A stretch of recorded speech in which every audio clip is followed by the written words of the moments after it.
ಇನ್ನು ಇತ್ತ ಶಾಸಕ ಬಾಲಕೃಷ್ಣ ಅವರು ಒಂದು ಬಾಂಬ್ ಸಿಡಿಸಿದ್ದಾರೆ. ಅವ್ರು ಹೇಳೋ ಪ್ರಕಾರ ಕೆಲವು ಮಂತ್ರಿಗಳು ಮುಂದೆ ಚುನಾವಣೆಯಲ್ಲಿ ಸ್ಪರ್ಧೆ ಮಾಡೋದಿಲ್ಲ, ಸೊ ಹಾಗಾಗಿ ಹಿಂಗೆ ಮಾತಾಡ್ತಾ ಇದ್ದಾರೆ.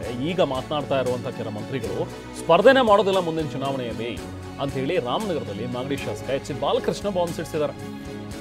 ಇದು ಚುನಾವಣೆಯಲ್ಲಿ ಸ್ಪರ್ಧಿಸುವವರ ಮೇಲೆ ಪರಿಣಾಮ ಬೀರುತ್ತೆ. ಯಾಕಂದ್ರೆ ಇವರೇನು ಈಗ ಮತ್ತೇನು ಕಂಟೆಸ್ಟ್ ಮಾಡಲ್ಲ, ಮುಂದೆ ಕಂಟೆಸ್ಟ್ ಮಾಡ್ತಾರಲ್ಲ ಅವ್ರ ಮೇಲೆ ತೊಂದರೆ ಕೊಡುತ್ತೆ ಇದು. ಅದಕ್ಕೆ ಹಿರಿಯ ಸಚಿವರಲ್ಲಿ ನಾನು ಕೂಡ ಮನವಿ ಮಾಡ್ತೀನಿ, ಆದಷ್ಟು ಬೇಗ ಇದನ್ನೆಲ್ಲವೂ ಕೂಡ ಸರಿ ಮಾಡಬೇಕು. ನೀವೇನೇ ಮಾಡದೇ ಇದ್ರೂ ಕೂಡ ಚಿಂತೆ ಇಲ್ಲ, ಬಟ್ ಮಾತನಾಡದೆ ಸುಮ್ಮನಿರಿ ಸಾಕು.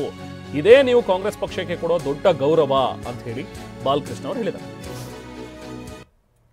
ಕ್ಷುಲ್ಲಕ ಹೇಳಿಕೆಗಳನ್ನ ಕಡಿವಾಣ ಹಾಕಬೇಕು ಅಂತಲೇ ಸುರ್ಜೇವಾಲಾ ಅವರು ಬಂದಿರತಕ್ಕಂಥದ್ದು. ಇವ್ರು ಯಾರು ಕೂಡ ಈಗ ಕೆಲವರೆಲ್ಲ ಮಾತಾಡ್ತಾ ಇದ್ದಾರಲ್ಲ ಮಂತ್ರಿಗಳು, ಯಾರು ಕೂಡ ಮುಂದಿನ ದಿವಸಗಳಲ್ಲಿ ಚುನಾವಣೆಗೆ ಸ್ಪರ್ಧೆ ಮಾಡೋದಿಲ್ಲ. ಚುನಾವಣೆಗೆ ಸ್ಪರ್ಧೆ ಮಾಡೋರ ಮೇಲೆ ಇದರ ವ್ಯತಿರಿಕ್ತವಾದಂಥ ಪರಿಣಾಮ ಬೀರ್ತದೆ. ಅದಕ್ಕೆ ನಾನು ಹಿರಿಯ ಸಚಿವರಲ್ಲಿ ಮನವಿ ಮಾಡ್ತೀನಿ, ನೀವು ದಯಮಾಡಿ ನೀವು ಏನು ಮಾಡದೇ ಇದ್ರೂ ಚಿಂತೆ ಇಲ್ಲ, ಗೌರವಯುತವಾಗಿ ಮಾತಾಡದೆ ಸುಮ್ಮನೆ ಇದ್ದರೆ ಬಹುಶಃ ನೀವು ಕಾಂಗ್ರೆಸ್ ಪಕ್ಷಕ್ಕೆ ಕೊಟ್ಟಂಥ ಒಂದು ಗೌರವ ಅಂತ ನಾವಾದರೂ ಕೂಡ ತಿಳ್ಕೊಂಡಿದ್ದೀವಿ. ಈಗ ನಮ್ಮದೆಲ್ಲ ಮುಗಿದಿದೆ, ಆಯಿತು, ಮುಂದೆ ಏನಾಗ್ತದೋ ಆಗೋಗಲಿ ಅಂತಕ್ಕಂಥ ಒಂದು ಮನಸ್ಥಿತಿಯನ್ನು ಬಿಡಬೇಕು. ಮುಂದೆ ಅನೇಕ ಜನ ಕಾಂಗ್ರೆಸ್ ಕಾರ್ಯಕರ್ತರು ಶಾಸಕರಾಗಬೇಕು, ಕಾಂಗ್ರೆಸ್ ಪಕ್ಷ ಅಧಿಕಾರಕ್ಕೆ ಬರಬೇಕು ಅಂತೇಳಿ ಕಾರ್ಯಕರ್ತರುಗಳ ಅಪೇಕ್ಷೆ ಇದೆ. ಅದಕ್ಕೆ ತಕ್ಕಂತೆ ಮಾತಾಡೋದನ್ನು ನಮ್ಮ ಮುಖಂಡರುಗಳು ಕಲಿಬೇಕು ಅಂತ ಅವರಲ್ಲಿ ಮನವಿ ಮಾಡಿ.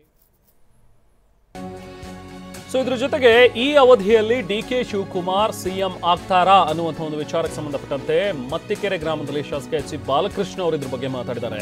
ಪಕ್ಷವನ್ನು ಅಧಿಕಾರಕ್ಕೆ ತರೋದಕ್ಕೆ ಡಿಸಿಎಂ ಡಿ.ಕೆ. ಶಿವಕುಮಾರ್ ಸಾಕಷ್ಟು ಶ್ರಮ ಪಟ್ಟಿದ್ದಾರೆ.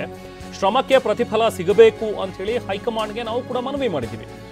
ಸೊ ಡಿ.ಕೆ.ಗೂ ಒಂದು ಬಾರಿ ಅಧಿಕಾರ ನೀಡಬೇಕು ಅನ್ನುವಂಥದ್ದು ನಮ್ಮ ಅಭಿಪ್ರಾಯ.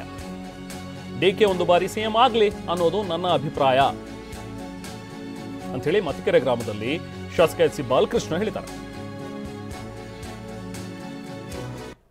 ಒಂದ್ಸರಿ ಡಿ.ಕೆ. ಶಿವಕುಮಾರ್ ಅವ್ರಿಗೂ ಕೂಡ ಅಧಿಕಾರ ಕೊಡ್ತಕ್ಕಂಥ ಕೆಲಸ ಆಗಬೇಕು ಅಂತಕ್ಕಂಥದ್ದು ನಮ್ಮೆಲ್ಲರ ಅಭಿಪ್ರಾಯ. ಯಾಕಂದರೆ ಅವರು ಕೂಡ ಪಕ್ಷವನ್ನು ಅಧಿಕಾರಕ್ಕೆ ತರಲಿಕ್ಕೆ ಅವರು ಕೂಡ ಸಾಕಷ್ಟು ಶ್ರಮಿಸಿದ್ದಾರೆ. ಅದರಿಂದ ಅವ್ರಿಗೂ ಕೂಡ ಒಂದು ಅವಕಾಶ ಮಾಡಿಕೊಡ್ಲಿ ಅಂತ ಹೈಕಮಾಂಡಲ್ಲಿ ನಾವು ಮನವಿ ಮಾಡ್ತೀವಿ. ಒಂದ್ಸರಿ ಡಿ.ಕೆ. ಶಿವಕುಮಾರ್ ಅವ್ರಿಗೂ ಕೂಡ ಅಧಿಕಾರ ಕೊಡ್ತಕ್ಕಂಥ ಕೆಲಸ ಆಗಬೇಕು ಅಂತಕ್ಕಂಥದ್ದು ನಮ್ಮೆಲ್ಲರ ಅಭಿಪ್ರಾಯ. ಯಾಕಂದರೆ ಅವರು ಕೂಡ ಪಕ್ಷವನ್ನು ಅಧಿಕಾರಕ್ಕೆ ತರಲಿಕ್ಕೆ ಅವರು ಕೂಡ ಸಾಕಷ್ಟು ಶ್ರಮಿಸಿದ್ದಾರೆ. ಅದರಿಂದ ಅವ್ರಿಗೂ ಕೂಡ ಒಂದು ಅವಕಾಶ ಮಾಡಿಕೊಡ್ಲಿ ಅಂತ ಹೈಕಮಾಂಡಲ್ಲಿ ನಾವು ಮನವಿ ಮಾಡ್ತೀವಿ. ಇದು ಎಚ್ ಬಾಲಕೃಷ್ಣ ಅವರ ಮಾತುಗಳು. ಡಿ.ಕೆ. ಶಿವಕುಮಾರ್ ಅವ್ರಿಗೂ ಕೂಡ ಒಂದು ಅವಧಿಗೆ ಅವ್ರಿಗೂ ಕೂಡ ಅಧಿಕಾರ ಕೊಡಬೇಕು ಅಂಥೇಳಿ, ಬಟ್ ಇದೇ ಅವಧಿಯಲ್ಲಿ ಅವರು ಸಿ ಎಂ ಆಗ್ತಾರಾ ಅನ್ನುವಂಥದ್ದು ಅವ್ರು ಹೇಳೋದಕ್ಕೆ ಇಷ್ಟ ಅಲ್ಲ. ಬಟ್ ಏನೇ ಅಂದರೂ ಕೂಡ ಅವ್ರಿಗೂ ಅಧಿಕಾರ ಕೊಡಬೇಕು, ಅವರು ಕೂಡ ಸಿ ಎಂ ಆಗಬೇಕು ಅನ್ನುವಂಥದ್ದು ನನ್ನ ಅಭಿಪ್ರಾಯ ಅನ್ನೋ ಒಂದು ಮಾತುಗಳನ್ನು ಎಚ್ ಬಾಲಕೃಷ್ಣ ಅವರು ಹೇಳಿದ್ದಾರೆ.